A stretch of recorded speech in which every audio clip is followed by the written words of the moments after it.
Today, Precarious plays Lost Kingdoms 2. The first thing that I want to do today is I want to test this idea that I had the first time we were here earlier. Yeah.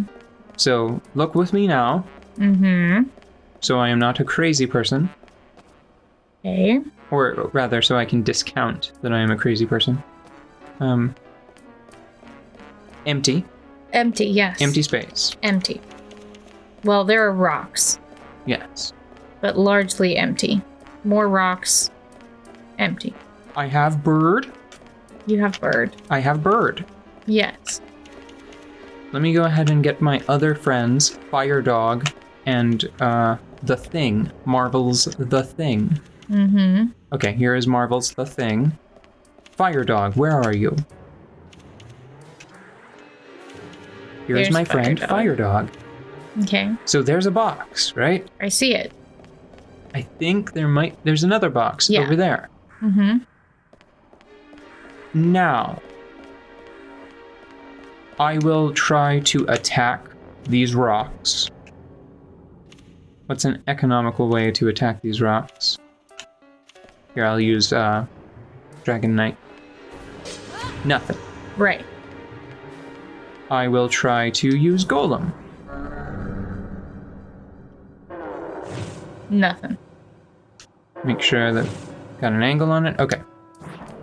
Next, I will try to use Hellhound to jump over. Yes. Can't do it. Let's try this one as well, just in case. Nope. Not possible. And now let's just try using Birdman to see if there's a way to fly over. I should mention that Birdman, the flight it gives you is quite limited. Mm-hmm. It's based on a kind of I think that in D&D terms I would describe it more as a levitation. Mm-hmm. You know, you can't ascend. There's no button that lets me go up. Yeah, it's just you don't go down. In certain circumstances. Yeah, although you did just go down some stairs. So I couldn't fly over those rocks. Let me double check just in case. Yeah. Okay, so I think what I'm going to do is I'm going to back out of this area and go to where that switch is in the other half of this zone. Mm-hmm. And we'll be back whenever I've made it there. Because Okay. I'm going to toggle that switch. So here's a great example. I can fly over this because it is essentially a solid plane that the game recognizes Yeah. as a solid plane with which to fly over. So I'm going to throw this switch and see if that impacts the lower level. Okay. Fortunately, even if it doesn't, we needed to come back here anyway because treasures. Oh, yeah. Look at all the boxes. And new friends. And a new red fairy. Anyway. And strange mooing dragon. What were we talking about before? We were talking about how fancy and how we aren't giving this game enough credit for the premise of having cards the way that it does. Like, I have been trying to think of a game, even if it's an actual card game, instead of a video game that has cards in it, that works in a similar way, and I really can't quite think of one. It's not even like the closest thing that I can think of is Yu-Gi-Oh! Because I think that, I don't know though, because I haven't played Yu-Gi-Oh! I just kind of know about Yu-Gi-Oh! Because it got so popular. But isn't Yu-Gi-Oh! Aren't the artifacts or whatever trapped in the cards? Yu-Gi-Oh! Is a weird example because there are in universe essentially two. What is it called? Is it called a shadow game? I think it might be called a shadow game. So you basically have two versions of the same premise. In modern day Yu-Gi-Oh! Yeah. You have Duel Monsters, which is like a children's card game, not dissimilar in universe. It's like imagine if Magic the Gathering was also the NFL. Okay. Yeah, or maybe more like if Magic the Gathering was also like Japanese baseball, like Japanese professional baseball. Mm-hmm. The important thing is that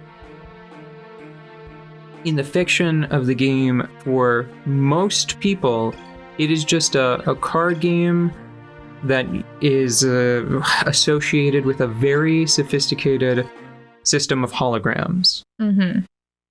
But there's also a game which in-universe Duel Monsters is based off of, which I think was like an ancient Egyptian duel to the death called a shadow game, where sorcerers, where these arcanists would have real monsters and real artifacts of power, and they would fight each other to the death. And they would bind them to cards, or they would just have the things? That is what I'm not sure about. I think that the idea is that in the past, for the shadow games, I think that they were bound to stone tablets. Oh. I remember imagery of like the Egyptian god cards being presented on stone tablets, but I don't know, that might have just been for flavor in an episode. Yeah. Well, that is the closest that I can think of. Oh, I'm sorry, and I forgot something important. Yeah. Where things get confusing a little bit is that dual monster cards in certain circumstances, like in the presence of certain artifacts, function for modern day super dangerous shadow games, shadow duels, where your life points, like the mechanic of life points, are your actual life points. Yeah.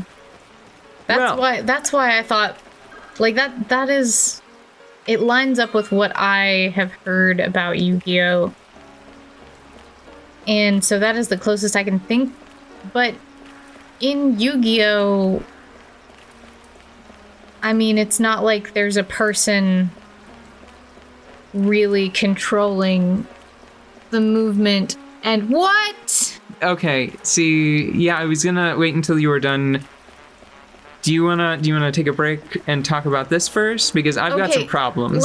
Let me sum up. I can't think of anything that is both a series of creatures bound to objects, such as a Pokemon's or a Yu-Gi-Oh's, that also works with an action-y combat element. I can't think of any other ones that have both. I can think of two. Okay, but let's deal with the environment. Yeah, this is really frustrating because, like, there's not really a great sense of continuity in this scenario because the rubble is gone. I don't think there were boxes. I don't remember the boxes, but the boxes could have washed down here. Yeah, I suppose, but why is the rubble gone? I don't know, man. And why is there now rubble here? And why on earth is the rubble gone here?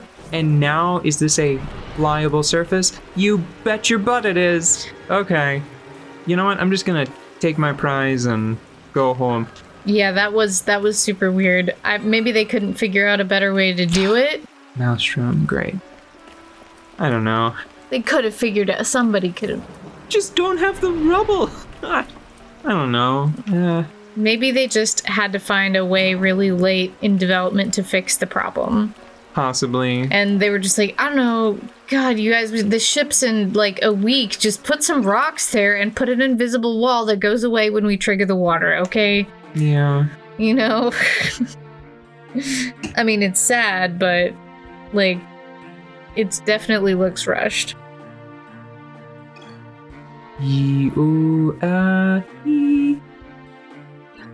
Let me put in another jumping card. Mm-hmm. Because I often think like, okay, now that I have flight, I don't need leaping anymore. But that's not true because inexplicably, because you still need a jumping card if you want to ascend. Okay. You know? Yeah. Let me scan this area. Maybe it's not worth including. We'll find out.